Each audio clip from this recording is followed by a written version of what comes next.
Hey Olympia, how you doing? Today we're talking about the March 25th, 2025 Olympia City Council meeting, and it was kind of a quick one. I mean, Yeah. it was not as it was a pretty straightforward, but it was really about the community. Mm-hmm. Yeah. All right. Well, this is Council in 10.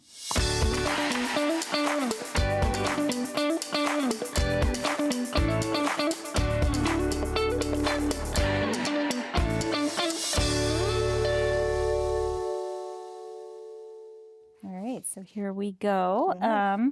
Councilmember Vanderpool was excused. She's got a new baby. Yeah, so, and then an announcements, Mayor Payne congratulated Councilmember Vanderpool on the recent birth of his son, which I believe was actually yesterday. Yes. So that's pretty exciting. And then Mayor Payne also shared condolences of the recent passing of two Washington State leaders, former Secretary of State Ralph Monroe Cool and guy. former Speaker of the House Frank Chop. Yeah. So welcome to the world, and some people left it pretty well for you. Yeah. And then the agenda was approved, and we moved on to special recognition. The first special recognition was a proclamation recognizing March 31st as Transgender Day of Visibility. And founders of Olympia Queer Feared, Aster Averdeen and Valerie Dettenwanger, and Ole Trans Femme Representative Elliot Brush discussed the significance of Transgender Day of Visibility. And one of the main asks was to show empathy for others who are experiencing the world as trans. Right. As they said over and over, this has been a tough year for trans people in America, and so a little empathy will go a long way for those community members. Yeah, we take care of our trans neighbors. Right, absolutely. And then we had a second proclamation and special recognition, and this was a proclamation honoring outgoing advisory members to our advisory commissions, committees, and boards.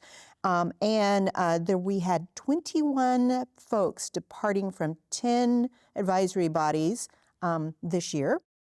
And the proclamation thanked them, the 21 people individually. Was pretty cool.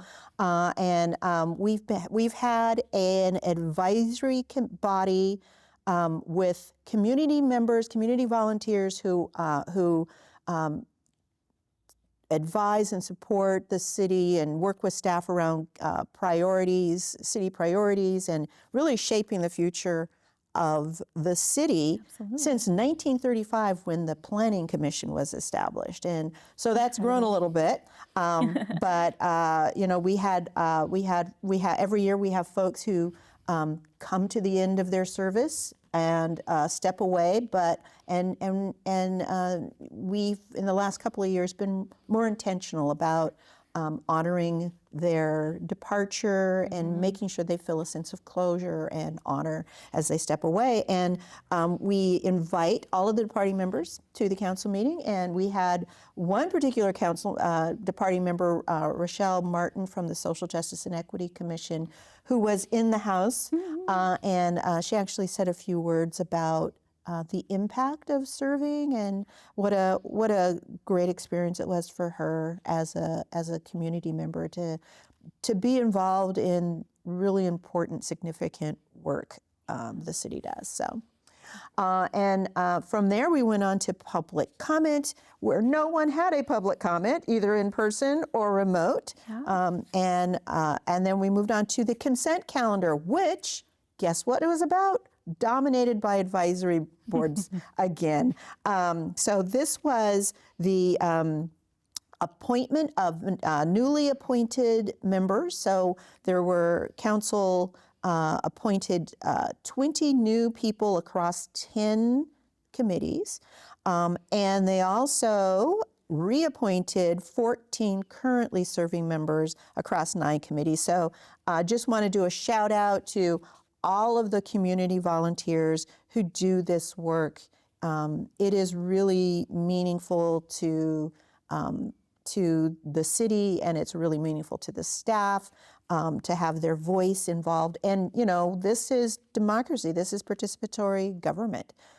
So come and participate. It's nice to have those opportunities for the community to weigh in. And just thanks Thanks for your time. Thanks for your talent. Thanks for the democracy. Thanks for the democracy.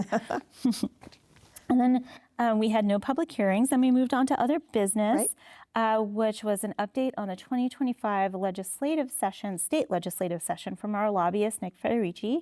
And so we're a little over 70 days into the 105-day legislative session that ends on April 27th. It's like it's been lasting forever, too. Oh my goodness, forever and a moment at a time, at the same time. So he shared an update on the items related to city's legislative agenda. So some priority legislative bills around climate mitigation to support waste reduction, some tenant protections around rental stabilization and tenant screening, then also some bills to reduce gun violence, expanding prohibitions in open carry in public spaces. So each of the bills related to this have passed out of their committee of origin and are now awaiting votes in the opposite House or Senate, depending on the bill. And those will be voted on this week. And then we moved on to priority operating budget requests. So one of the biggest requests we have is around homelessness support to continue our work for the right-of-way safety initiative, which moves houseless folks out of the right-of-way and get them into housing. Had a huge impact in our community. Absolutely huge impact. In terms of helping people get off the street. Absolutely. And then also some funding around permanent supportive housing.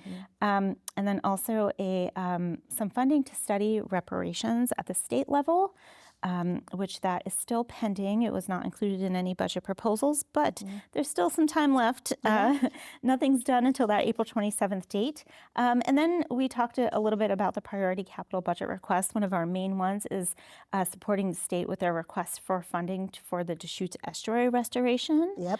Huge for our community. Very important to our community. And then also some funding for climate building decarbonization, and then also some funding for joint animal services to begin work on facility design around their new facility. Which is being really championed by a former council member who's now a legislator, Lisa Parsley. Lisa Parsley. So very exciting to have someone over there supporting that. Go Olympia.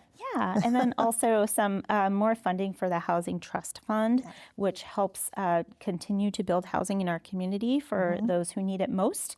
And then we looked at some local government revenue options. So just like the state, the city also has their budget shortfalls, and we're looking at different revenue options to help with our budget and help support all the programs that we are trying to support our community with. So part of that is a property tax cap revision. We are limited right now in how much we can raise property tax. So we're looking at being able to adjust that for inflation and population growth up to 3%. And then also some more work around affordable housing funding and some public safety resource funding. So there's a lot of funding and bills pending. Busy agenda, too. It's a really busy year, a really busy agenda. So we were able to get an update on all those things, and we're going to keep a close eye throughout session to make sure we're supporting all the things we need for our community. And then we moved on to reports. And the council members discussed the meetings and events attended. There wasn't too much there this time around. And then the city manager had no reports. It went pretty quick. Yeah, it went pretty quick. And then at 7:25, the council adjourned into a closed session to discuss labor negotiations. Yeah, and that was it. That was it. Boom. All right. So again, it ended at a reasonable time. A lot of focus on community members. It was a really feel good meeting. So thank you for joining us. If you're watching us live, you can stay tuned, and the council meeting we just talked about will show up on the TV screen right after this. Or you can watch it or any of our other programming anytime, on demand, on oletv3.com. Also, I have a thing about our app, which I think is, we've got some folks tuning into our app, but please do. It's really good, the Oli TV app. It is really good. And if you want to come watch a council meeting live and in person, you could join us most Tuesdays here at Council Chambers at 6 p.m. Guess what? We'll save a seat for you. And with that, we're adjourned.